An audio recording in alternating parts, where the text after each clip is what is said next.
You'd think that after walking across a stage in a polyester gown under the blazing June sun, the most humbling thing to happen would be tripping while receiving your diploma. You'd be wrong.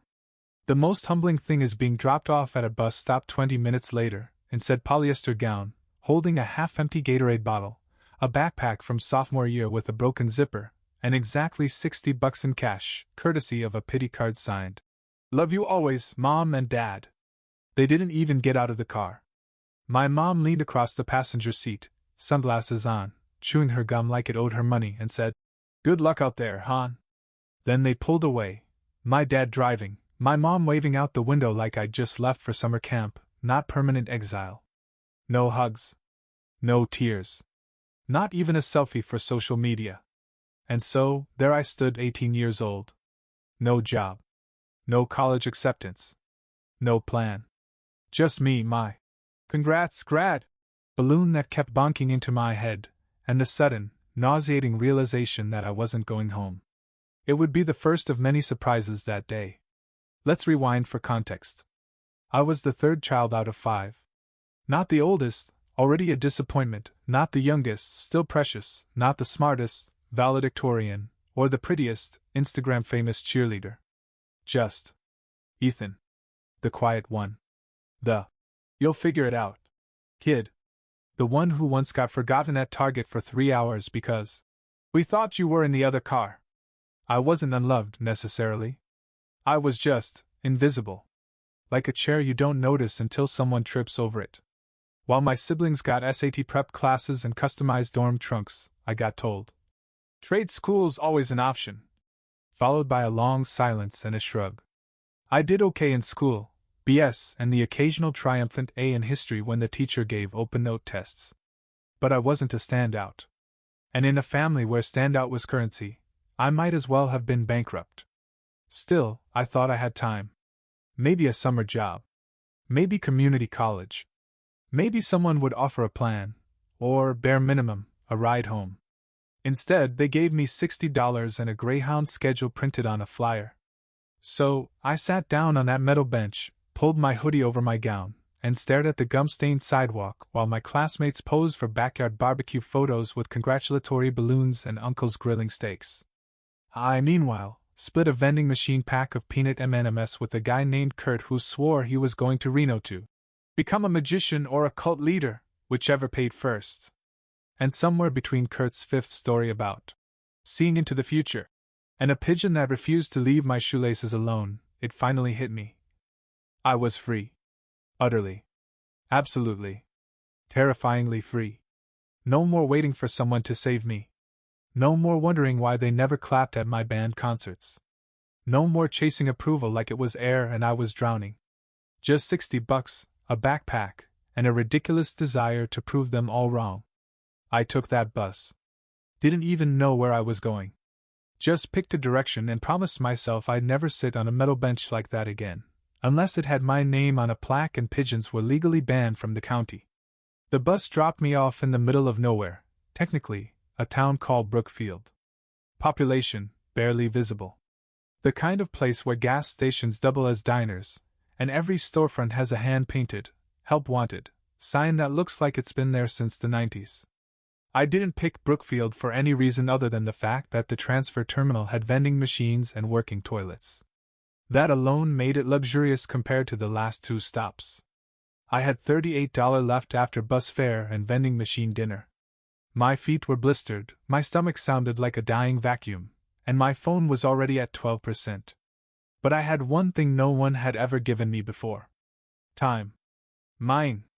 I found a motel called Sunny Pines. Spoiler, no pines.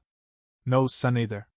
Just a flickering neon sign and a clerk who looked like she hadn't slept since Bush was president. "How long you staying?" she asked. I slid a $20 across the counter. "Until this runs out." The room smelled like old carpet, cigarette ash, and broken dreams. But the water worked, the deadbolt locked, and the microwave didn't explode when I cooked a dollar store burrito. So, by my new standards? Paradise. That night, I lay on a lumpy mattress, staring at a ceiling that looked like it had water damage and a ghost infestation, and I tried to make a plan. Something, anything. I opened my notebook. Yeah, I still carried one back then. I was the kind of kid who wrote stuff down even if I never looked at it again. I flipped to a blank page and wrote, Ethan Blake's Survival Guide, Chapter 1. Underneath, I listed everything I knew how to do. Make eggs scrambled only. Fix a leaky faucet. Change a tire, thanks to YouTube, not Dad. Play guitar passably, if everyone was a little drunk. Not die, hopefully. It wasn't much. But it was more than I'd had that morning. I got a job the next day at a gas station. The manager's name was Ted, and he hired me after a 5-minute chat and a handshake that felt like it came with tetanus. My first shift started that afternoon. It paid $8.50 an hour under the table. No benefits. No breaks. But I showed up early, left late, and said thank you after every customer, even the ones who tossed change at me like I was a wishing well. Nights were the worst. Not because of the motel. I upgraded after a week to a room with less mildew and fewer raccoons, but because that's when it got quiet. Too quiet. When you've grown up in a house full of chaos, screaming siblings, TV always on, mom yelling at someone to turn off the oven, silence feels like a punishment. Like someone forgot to press play on your life. There were nights I sat on the motel bed with a microwaved Hot Pocket, scrolling through old texts just to remind myself I had once existed to other people. I reread my graduation messages. Most were generic. Congrats. Good luck out there. Stay in touch, dude. I didn't. I couldn't. No one reached out after that week. Not my parents. Not my siblings. Not even my best friend from high school, Tyler, who once swore we'd make it big together. I saw on Facebook later that he moved to Austin, started DJing, and married someone who sold protein shakes from her Instagram. Meanwhile, I sold gas station beef jerky and prayed my socks would last another week. And yet, I kept going. Why? Because every time I started to feel like maybe my parents were right, maybe I was just average, forgettable, disposable, I remembered that bus stop. I remembered the car driving away. My mom's voice saying, "Good luck out there," like she was mailing a birthday card to a stranger. And it made me mad. But not in the flip-a-table, start-a-revenge blog way. It made me the quiet kind of mad. The "I will outlive your expectations" kind. The kind that burns slow, like coals under ash. I wasn't chasing their approval anymore. I was chasing something else. Something I hadn't even named yet. 3 months into my Brookfield exile, I had $412 in a Velveeta cheese box, 3 work uniforms, all stained, and a sleep schedule that could qualify as medical malpractice. I worked at the gas station mornings, mopped floors at a Chinese buffet evenings, and on Sundays, washed dishes at a diner called Rita's that hadn't changed its wallpaper since 1983. It paid cash under the table and came with all the stale biscuits I could carry out in a napkin. On one particularly dead shift at Rita's, while elbow-deep in a sink of soapy water and despair, I met Jo. She was a waitress who'd moved back home after a failed shot at culinary school in Atlanta. Purple hair, tired eyes, and a sarcasm level that could slice drywall. "New guy?" she asked, flicking her cigarette outside the kitchen door. "You look like you fell out of a college brochure for what not to do after graduation." "I'm Ethan," I said. She grinned. "Nice to meet you, Ethan. I'm Jo. I used to have dreams, too." That was our bond, shared bitterness, low wages, and being left behind. Jo introduced me to Bruno, her dog with 3 legs and more personality than most of my extended family. She also introduced me to her friend Caleb, who ran a second-hand furniture store and needed someone to help refinish wood tables in the back. "Pays like trash," she said. "But he's weird and will feed you sandwiches." I said yes. Obviously. So I added a 3rd job to my resume, now proudly stacked with convenience clerk, buffet janitor, dish rat, woodshop gopher. It didn't make sense to anyone. But it made sense to me. Because I was building something. Slowly. Like stacking pennies while everyone else had $100 bills, but still stacking. The shop job changed everything. Not all at once. But Caleb, the owner, saw something in me I didn't even know existed.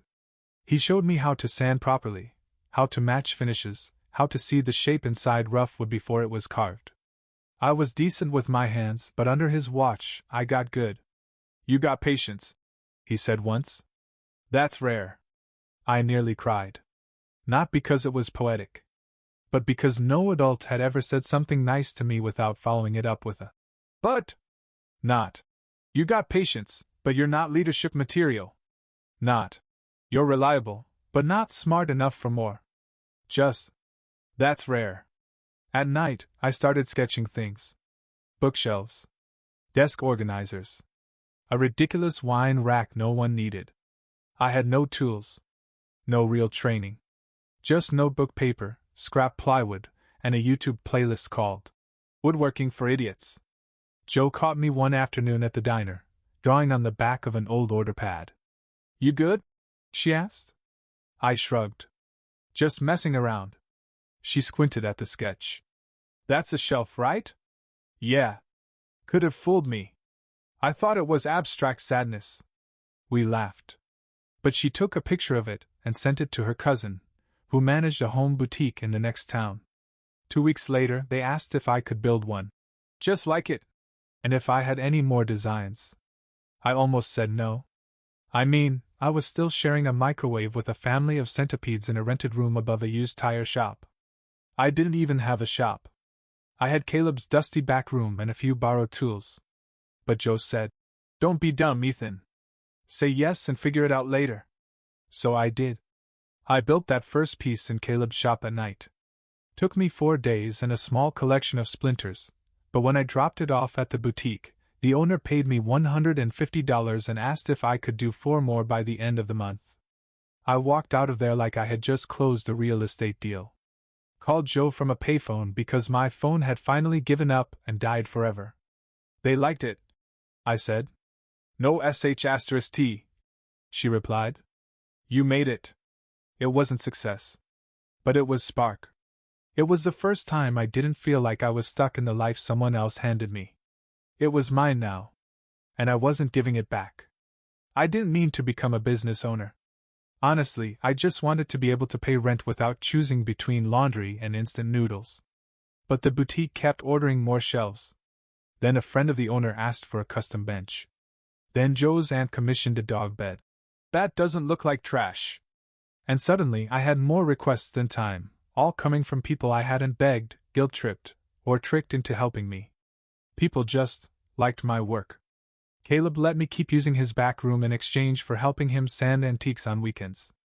I'd show up at 6 a.m., make coffee, and split my days between restoring someone's scratched-up heirloom and crafting mid-century shelves out of salvaged pine. I named the side project Brain Theory. Joe said it sounded like a hipster band. I said, "Good. If this fails, I'll start one." The first time someone posted one of my builds on Instagram and tagged me, I had a panic attack. Not even exaggerating. I hadn't seen my name attached to anything that wasn't a W-2 form or an overdue phone bill in years. But there it was. At Grain Theory Builds, custom entryway table, reclaimed oak, sealed and sanded by hand. Built by Ethan Blake. And beneath it, a comment from someone I didn't know. "This is beautiful. Do you ship?" I stared at that comment for 5 minutes. Then I refreshed the page just to make sure it hadn't disappeared. Turns out, I had built something worth noticing. It scared me. Because when you've spent most of your life being invisible, attention doesn't feel like applause, it feels like a trap. What if they find out I'm still living above a tire shop? What if they ask where I went to school and I say, YouTube University? What if they realize I'm not really good, just good enough until someone better shows up? Joe saw me spiraling and said, "Ethan, chill. You make shelves, not heart valves." But she also grabbed my arm and added, "Also, you're the real deal. Act like it." She believed in me before I believed in myself. So I kept building. Word spread. Slowly at first, one tagged photo, one satisfied customer, one coffee shop asking if I could do a custom counter. But it snowballed. I made a $600 sale once and thought I was being pranked. When the money cleared, I stared at my bank app like I just hacked NASA. With the help of a friend who knew Squarespace, I launched a basic website. It was clunky, but it worked. Joe helped with photos and captions. You write like a tax form, let me fix it. And Caleb refused to take rent for the shop space anymore. You're keeping the lights on. He shrugged. I've been coasting since 2012 anyway. That meant something. Everything, really. It was the first time I wasn't just tolerated. I was needed. Valued. I even started sending money to Bruno's vet. Joe never asked, but I knew she was tight some months. I told her it was a business expense. You wrote off dog biscuits? She laughed. Brand loyalty, I said. But somewhere between sanding edges and gluing joints, I started dreaming bigger. A real shop. My own. A space with tools I bought. With lights that didn't flicker and windows that didn't leak in the rain. I started saving, seriously. Every dollar I didn't need went into an envelope labeled "Break the Cycle." That's what this was all about. Not revenge. Not, look what you missed out on. Just this quiet, stubborn need to not be the Ethan Blake who got dropped at a bus stop like a forgotten coat. I wanted to build something they couldn't take credit for. That they wouldn't even see coming. And I knew, someday, they would. Because people like that always do. They don't notice you when you're drowning. But they show up when they think they smell gold. 2 years later, I signed the lease on my first real space. Not a borrowed backroom or an extension cord fire hazard. A 1,200 square foot unit on the edge of downtown with skylights, cement floors, and enough room to store every tool I used to dream about. A friend of Caleb sold me a vintage drill press for $300 and tossed in a belt sander for free just because I looked like a guy who'd appreciate it. I painted the walls white, installed a Bluetooth speaker system, and hung a crooked wooden sign above the workbench that read, "Build better than they remember you." I didn't throw a party. I didn't post a long Instagram caption. I just showed up the next morning at 6:30 a.m., made coffee in a French press Joe insisted I buy, and opened the back doors to let the light in. It smelled like sawdust, espresso, and freedom. And for the first time since that bus stop, I didn't feel like I was surviving. I was thriving. Grain Theory was doing well, not viral or flashy, but consistent.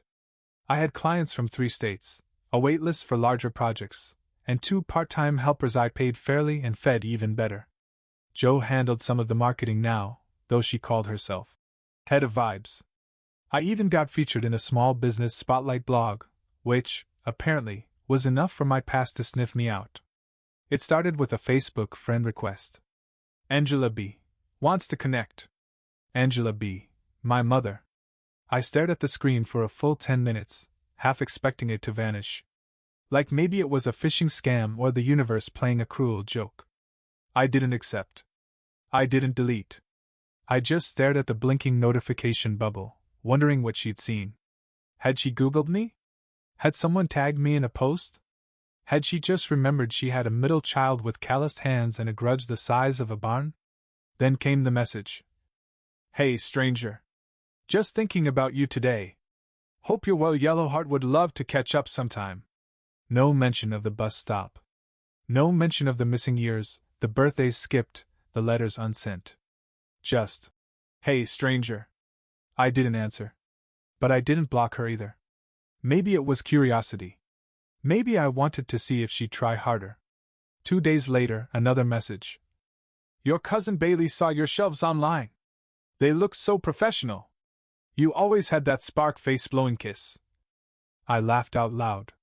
I hadn't spoken to Bailey since I was 16, and he poured soda in my backpack at a family barbecue. But now he was proud? Right. Then came the email. From my dad this time. Subject line. Family reunion, this June. Inside was a flyer. Clip art balloons. Times New Roman font. Blake family, reunited and stronger than ever. It was happening in our hometown, 90 minutes away. I hadn't been back in over a decade. At the bottom of the email. Would love to see you there. It's been too long. Everyone's asking about you. I doubt that. I doubt they even noticed I was gone until the right person tagged me on the wrong website. I stared at the flyer. At the smiling cartoon family holding hands like nothing ever fractured. Like no one ever stood on a sidewalk with $60 and a balloon. I closed the email. But I didn't delete it. I printed it out and stuck it to my shop fridge. Not out of sentiment. Out of planning. Because for the first time, I wasn't going to hide. I wasn't going to show up apologizing. I was going to show up seen. I didn't decide to go to the reunion right away. I stared at that flyer for 2 weeks, taped to my shop fridge next to Joe's handwritten grocery lists, and a faded photo of Bruno in a cowboy hat. Every time I went to grab an iced coffee or a yogurt, it stared back at me. The Blake family reunion, reunited and stronger than ever. Stronger than ever? Funny. I didn't remember getting the invite to that emotional gym membership. Joe was the one who finally called it out. You going? I haven't decided. You thinking about showing up in silence, all humble and mysterious? Maybe. You're a liar and a coward, she said. This is your origin story. You don't show up invisible. You show up in something that says I built a life without you. She was right. So I made a call. To a guy I'd built a dining table for the year before. He ran a limo service out of the city. I told him I needed something for a very specific occasion. He said, You want flashy or quiet power? Quiet power, I said. But with a loud horn. The day of the reunion I shaved. Wore a white linen button-down that Joe said made me look like a man with options. Aviators. Brown leather watch. My best boots, the ones I bought after my first $1,000 sale and told no one about. I pulled up to the park in a black Lincoln Continental Stretch. It was elegant. Quietly imposing. The kind of car that made people straighten their backs and squint into the tinted windows, wondering who just arrived. The driver opened the door for me like I was royalty. Heads turned.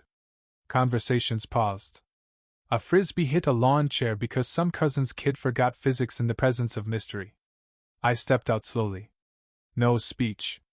No sunglasses removal. Just a nod to the sky, one hand in my pocket, like I'd been walking into this moment my whole life. And for a few seconds, they didn't recognize me. Not because I'd changed that much, but because they never really looked at me in the first place. My mother gasped first. Hand over her chest like I'd risen from the dead and was about to demand tribute. My father said nothing. Just stared like he was trying to remember if I was a cousin's kid or someone from an insurance commercial. Natalie, my sister, the golden child of golden children, gave me a once-over and said, Ethan? Like it was a question. I smiled. Hey, stranger. Her face twitched. Joe had begged me to bring a camera crew. For TikTok. Or therapy. I didn't. Because this wasn't for content. This was for me. I walked toward the drink table like I'd RSVP'd with God himself. Poured a lemonade. Sipped it. Then looked around like I was checking on the kingdom. The silence? Delicious. Eventually, Mom came over. She looked smaller than I remembered. Not physically, just deflated. Like life had finally caught up and whispered, You left one behind. She opened her mouth. Probably to say something like, You look good. Or, I meant to call you. I beat her to it. Nice spread, I said, nodding at the charcuterie table. Oh, yes. We did a potluck, she replied. I brought my own, I said, nodding toward the limo. She blinked. I sipped again. Dad approached next. Still quiet. Still unreadable. I didn't expect you, he said finally. I didn't expect the bus stop, I replied. Touché. We stood there for a moment. Two men with the same chin, same eyes, and nothing else in common. Then he said, You've done well for yourself. I know. You could have called. You could have turned around. He had no comeback for that. Eventually, they tried to slide into comfort. Asking questions. Complimenting my business. Casually name-dropping friends who saw my stuff online. I gave short answers. Let them scramble. Because this wasn't revenge. It was a revelation. They didn't leave me behind because I was nothing. They left me because I didn't fit their version of success. Now they didn't know how to fit me into theirs. After the initial shock wore off, The family did what families always do when they're confused but don't want to admit it. They ate. Cousin Bailey passed me a plate of pulled pork like we were war buddies. Someone asked if I still played guitar. Uncle Mike cornered me near the potato salad and said, "Man, you clean up nice. What you been up to? Something with tools, right?" I gave him a polite nod and said, "Something like that." Truth was, I could have pulled out a business card, a sales sheet, or even my website on a phone. But I didn't. Because I wasn't there to explain myself anymore. I was there to be noticed, without begging for it. And this time, I didn't feel the need to audition for my own family. They danced around it, though, asking questions that were almost apologies. Statements that sounded like praise but came laced with that familiar edge. "You always had potential, we just didn't know where it'd land. Bet you're glad we taught you how to be tough. Guess all that independence paid off, huh?" They were rewriting the narrative, in real time. I let them. Because correcting it would mean validating it. And I didn't owe them clarity. Not anymore. Joe had told me to watch for it, the moment where power shifts. When the people who once talked over you suddenly pause to study your reaction like it's worth something. It happened near the dessert table. My younger cousin, the one they'd bragged about going to an Ivy League school, asked me, "Wait, are you the guy who built that custom walnut desk for that entrepreneur on TikTok?" "Maybe," I said. "No way," he laughed. "That was you?" Suddenly, everyone at the table was staring again. But not with confusion this time. With recognition. With a little fear. Because now I made sense. Now that a stranger validated me. Not when I was building shelves in a borrowed backroom. Not when I was broke and invisible. But now, with buzzwords and association, I was someone. That's dumb. Even in success, I had to pass their test. I finished my lemonade. Set the cup down. Took one last look around the reunion. Lawn chairs, folding tables, familiar faces rearranged by time and bad choices. Then my sister approached. Natalie. Still well-dressed. Still curated. But a little wilted at the edges, like someone who just realized the show she'd starred in had a secret co-writer. She didn't hug me. She didn't smile. She said, "You didn't have to make it a statement." I met her eyes. "I didn't." She blinked. "This is just who I am now." I added, "If that feels like a statement, maybe that says more about you." We stood there in silence. Finally she said, "They never meant to hurt you." "I know," I said. "They just didn't care if they did." That landed. Somewhere behind her ribs, I think. She stepped back. "You're not staying?" I shook my head. "I've got a shop to open in the morning." "You came all this way, just to leave again?" I smiled. "No. I came to make sure I wasn't the one who disappeared." And then I turned and walked back toward the limo. Each step felt like a line drawn in concrete. Not spite. Not anger. Just peace. On my terms. The driver opened the door without a word. Before I got in, I glanced back one more time. No one followed. No one called out. They all just watched. Maybe for the first time, they really looked. The drive home was silent, but not empty. I didn't scroll through old messages. Didn't replay conversations. I didn't need to. There was nothing left to decode.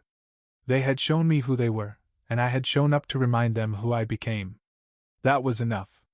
The limo pulled up outside my shop just after sunset. Golden light poured in through the windows, catching on the sawdust still floating in the air. My kind of cathedral. I stood outside for a moment, letting it all settle. The click of the door as the driver shut it behind me sounded final, but not like an ending. More like the closing of a chapter one didn't realize I'd been writing. Inside, the shop was just how I left it, organized chaos. Tape measures, sketches, coffee mugs, with glue, half-built pieces that knew where they were headed. It was quiet, yeah. But not like those motel nights back in Brookfield. This quiet was earned. I put on some music, nothing moody, just the old playlist I used when I worked overnight sanding Caleb's cabinets. A little folk, a little soul. The kind of stuff that says, "I survived and I'm not bitter." Joe showed up around 8, holding 2 burritos and a smug grin. "Well? Did they cry?" Scream? Spontaneously combust? I laughed. Nope. Just stared like they were watching a stranger crash their barbecue.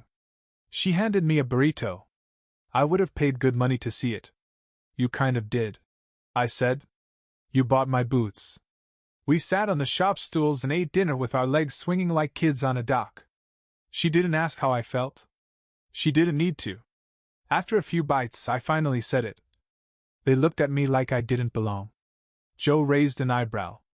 And did you? I shook my head. Not even a little.